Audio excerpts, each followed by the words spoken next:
Coba Bapak lihat candi-candi yang megah itu, coba logikamu bisa mikir nggak? Terjangkau nggak logikamu? Tidak. Tetapi leluhur kita sudah mencipta dan keajaiban terjadi. Maka menjadi Borobudur menjadi 7 keajaiban dunia. Karena apa? Tidak bisa dipikirkan oleh para profesor, oleh para insinyur, oleh para engineering. Nah, keajaiban terjadi karena leluhur kita sudah punya ilmu yang dahsyat tadi. Nah, ini yang ilmu-ilmu yang orang tua dulu leluhur kita tuh lakukan gitu loh. Leluhur kita lakukan. Dan hari ini ilmu itu saya bagikan kepada Bapak Ibu semuanya.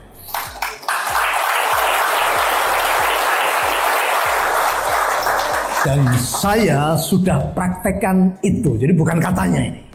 Ya, bukan katanya. Maka hari ini ya, kalau tidak teman sendiri ini nggak tak kasih tahu ini ya. Oke, ya, di Bali karena ajaran leluhur di Bali masih dipelihara dengan baik, maka praktekkan. Inilah yang dahulu dilakukan oleh leluhur kita. Dan semuanya punya hak yang sama tanpa terkecuali. Kalau Niko bisa, kalian juga pasti bisa. Ketika saya ingin mengembangkan usaha ke luar negeri, saya cipta dulu. Ya, saya cipta dulu. Dan semuanya keajaiban yang terjadi. Hari Minggu kemarin kami menerima delegasi dari pengusaha dari Kazakhstan, Bapak sekalian. Ya, kami belum sampai sana, tapi kami sudah mencipta. Bagaimana kami bisa ke Asia Tengah? Ya, karena di sana kekayaan alamnya luar biasa. Ya, ada api abadi, ada sumber-sumber mineral yang banyak di sana. Ketika kami sudah mencipta, ya, kami sering mengatakan ke mentor-mentor saya, besok kamu akan aku utus menjadi duta besar swasta, ya, di Kazakhstan, Albania, Kyrgyzstan gitu. Kami belum ke sana, tetapi Tuhan sudah buat keajaiban. Orang dari Kazakhstan yang datang dulu ke kita, Bapak sekalian. Ya, datang dulu ke kita. Nah, itulah penciptaan. Dan saya nggak pernah memikir caranya. Yang penting saya melangkah gitu loh. Ya, ketika kamu tidak berani melangkah, bagaimana kamu bisa merasakan dan menemukan keajaiban-keajaiban itu dalam kehidupanmu? Ya, jadi apapun yang saat ini belum ada dalam hidupmu, mulai dicipta. Yang belum berkelimpahan, cipta kelimpahan. Yang ada kelemahan tubuh, cipta kesehatan dan kebugaran. Apapun pokoknya yang belum ada, kamu cipta. Yang belum ada pasangan, dicipta. Ya, ada pasangan di sampingnya. Ya, saya sudah praktekkan itu. Kalau bicara kelimpahan tadi, maka rasakan hatimu. Kalau pengen kelimpahan, buat hatimu setiap hari itu merasakan kelimpahan. Ya, buat hatimu setiap hari merasakan kelimpahan. Logika kita menjadi batasan. Maka sekarang ilmunya tidak pakai logika. Ya, tidak pakai logika. Penciptaan tadi ya, dicipta tadi. Penciptaan dirasakan action. Dan disitulah Bapak Ibu semuanya keajaiban akan menyertai perjalananmu gitu loh. Hari-harimu akan ketemu dengan namanya keajaiban. Dan penciptaan pasti cepat terwujud di dalam kehidupan. Lah seringkali ketika orang itu ada berita sakit itu justru yang diakses itu tadi ketakutan, membayangkan nanti di rumah sakit dipasang selang-selang, kemudian ditengok saudaranya. Ini kan justru membuat apa? Sel-selnya semakin tadi banyak yang mati sel-selnya. Ya, sel-selnya ikut menjadi lemah. Nah, jadi dilawan ya, dilawan dengan perkataan, dengan imajinasi, kemudian dirasakan. Kalau perlu melangkah ya, melangkah. Jadi dipaksa Bapak sekalian, dipaksa. Setelah semua indera yang ada di atas ini dilibatkan, sekarang rasa ya, rasanya ini sekarang dialami. Contoh ya, sering tak ajarkan di YouTube juga ada. Kalau kamu pengen kelimpahan, sekarang rasakan hatimu ini berkelimpahan gitu loh. Kemudian kalau pengen sehat, ya buat hatimu setiap hari merasakan sehat. Tadi saya udah belajar ketika nggak enak badan, saya bervisualisasi, membayangkan saya sedang lari muteri lapangan, saya sedang naik gunung, saya sedang jalan-jalan di sawah gitu kan. Nah, itu akan membuat semangat, ya. Jadi ini rasanya pun nanti berbeda. Jadi ini ada Iwan ya, saya kemarin tuh punya keluhan tensi saya tinggi. Kemudian sama Iwan dibuatkan ya salah satunya minum Nutrino Bapak sekalian. Dan sekarang ini tensi saya udah normal. Dan saya bayangkan, jadi ketika minum itu saya bayangkan sehat, kemudian saya ucapkan tadi. Dan saya tidak lagi membayangkan minum obat tensi dan tensinya tinggi enggak. Saya bayangkan saya sudah sehat, normal, dan saya semakin fresh, ya semakin powerful dan semakin strong gitu loh ya. Jadi bayangkan dicipta ya. Dan sungguh luar biasa ya, minumnya eterik ditambahi Nutrino tadi ya. Wah, ini powerful. Oke, Bapak sekalian ya. Ketika kamu ya membuat kelimpahan orang itu mudah. Jadi kalau kamu pengen merasakan kelimpahan dalam hatimu, lakukan ya bagaimana kamu bisa membuat orang lain itu berkelimpahan. Kalau kamu sudah bisa membuat orang lain kelimpahan, kamu pasti hatimu akan mengalami rasa kelimpahan itu gitu. Contoh gini, membuat kelimpahan itu dengan uang 100.000 itu kita bisa membuat orang lain itu berkelimpahan. Bagaimana caranya? Bapak Ibu datang ke tukang sol sepatu. Ada nggak di sini sol sepatu ya? Ada ya. Sol sepatu, sol sandal gitu ya. Bawa sandal satu, suruh jahit.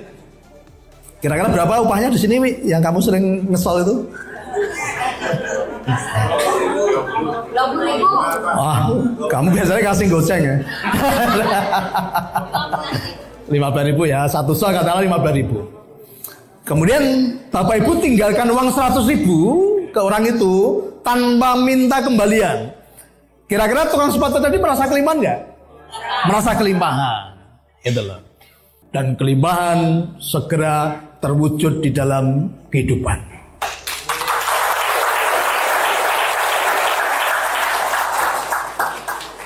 Jadi uang 100.000 pun bisa membuat orang lain itu berkelimpahan. Ketika orang itu sudah merasakan kelimpahan, maka hatimu pasti akan merasakan kelimpahan itu. Dan ini rahasia uang Bapak sekalian ya, kita kasih rahasia uang.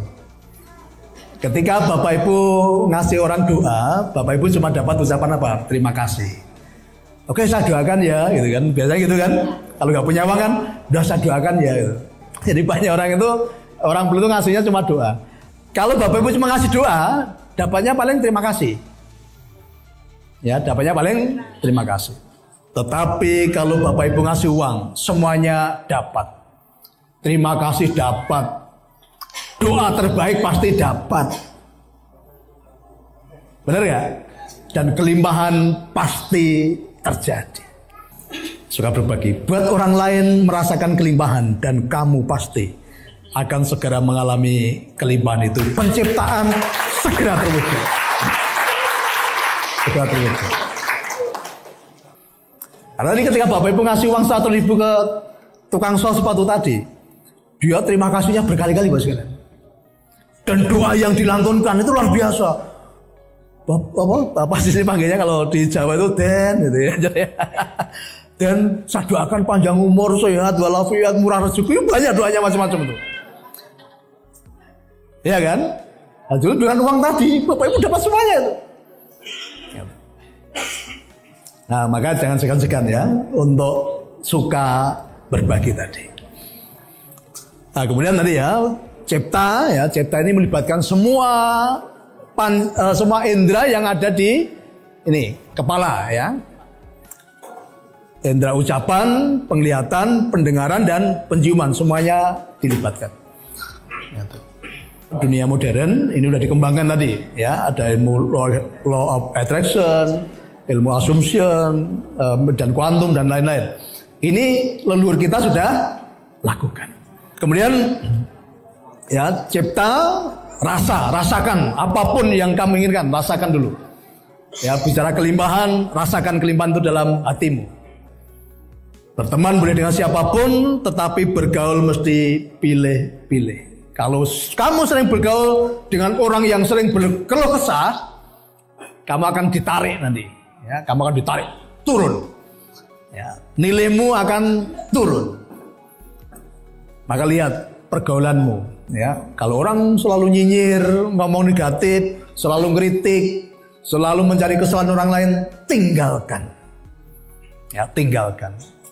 Ya, ketika orang selalu bicara tentang keburukan, tentang kondisi yang selalu pesimis, tinggalkan orang itu. Hati-hati juga, jangan sering mendengarkan kata-kata yang negatif. Nah, ini penting ini. Karena pendengaran ini juga akan merekam. Maka hindari pergaulan yang sifatnya beracun. Ya, yang suka gibah, yang suka ngomong negatif, hindari. Tinggalkan. Ya, tinggalkan. Karena dia bukan kawan sepenciptaan untuk kamu ajak bersama-sama mencipta sesuatu yang dasar di dalam kehidupan ini. Maka komunitas yang kita bangun ini, ya, karena satu sumber pengajaran, maka ini praktekkan nanti ya, sering ketemu, sering melakukan kegiatan bersama, menolong orang, menjadi saluran, udah, ini pasti nanti energinya akan semakin besar. Nah, jadi bergaul mesti pilih-pilih. Nah, contoh besok peletakan batu pertama untuk pura, ya, ini dalam rangka apa? Kita membangun komunitas yang baik, komunitas yang punya mimpi besar, komunitas yang punya daya cipta yang tinggi, kan gitu. Maka selalu ya bangun komunitas yang baik, komunitas yang dasar di dalam kehidupan sehari-hari. Kemudian yang ketiga ya karsa. Ya, karsa itu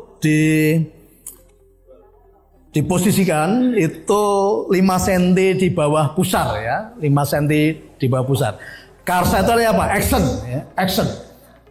Di 5 cm di bawah pusar kita ini itu ada energi yang bersemayam ya. Energi tadi menyertai waktu kita lahir. Mungkin di Bali disebut sedulur papat 5 pancer ya. Nah, energi tadi Bapak sekalian ya, itu lama-lama, jadi ketika kita lahir tadi, maka banyak bayi ketika ada kecelakaan, banyak bayi selamat. Kenapa? Masih ada energi ilahi yang tadi yang aktif, yang menyelubungi bayi tadi.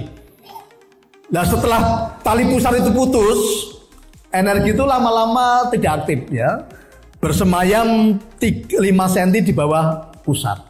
Nah, di sini tempatnya. Ada energi ilahi. Kalau di fisika modern itu disebut ether. Maka eterik itu dari kata ya, eterik tadi itu dari kata ether. Ether itu energi ilahi ya. Energi ilahi yang membersamai kita di waktu kita lahir di muka bumi. Nah, sebetulnya cara mengaktifkannya mudah. Ketika Bapak Ibu melangkah tadi, cipta, rasa, karsa. Ketika Bapak Ibu sudah mencipta dengan powerful tadi, semua indera dilibatkan, kemudian rasanya sudah nyambung tadi, ulu hatinya udah nyaman, ya, ulu hati udah nyaman, Bapak Ibu melangkah gitu loh. Artinya action. Itu otomatis yang di sini aktif. Nah, banyak orang itu sadar, banyak orang itu tahu bahwa di dalam diri kita itu ada energi ilahi tadi tapi pasif.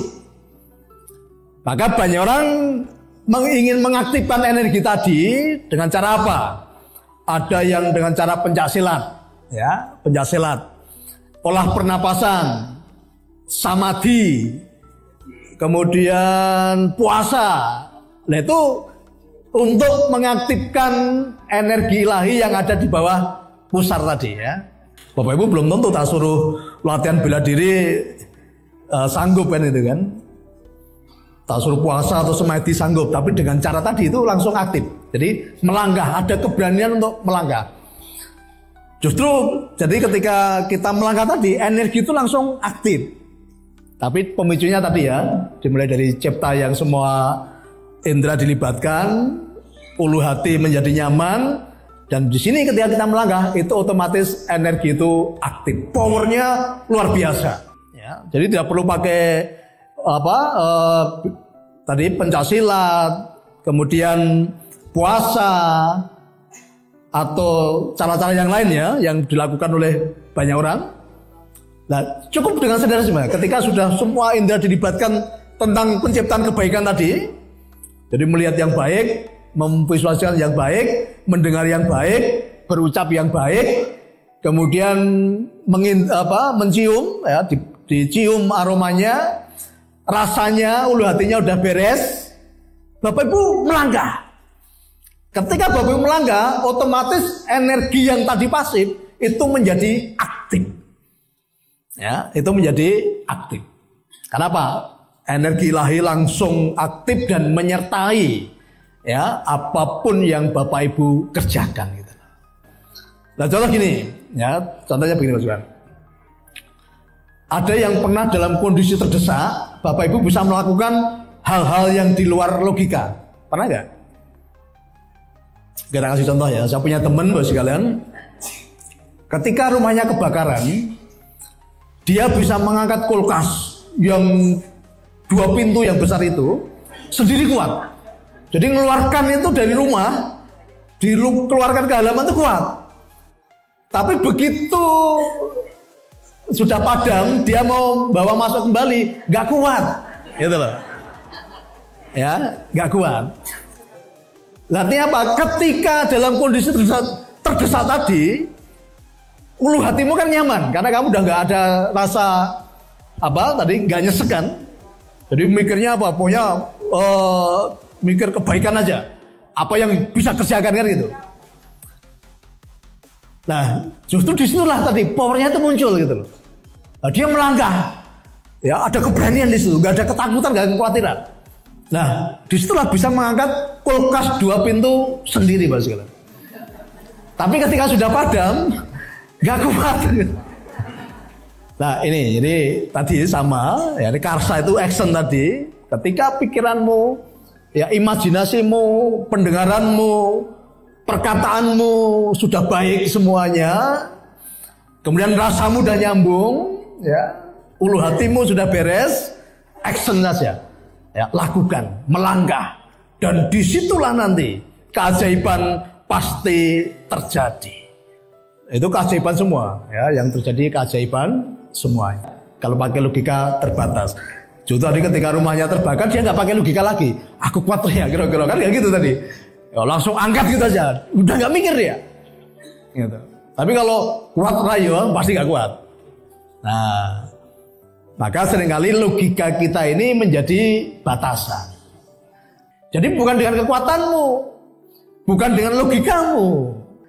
Maka kalau kamu mau disertai Tuhan, ketika kamu mau mendapatkan energi ilahi, maka tugasmu apa? Melangkah.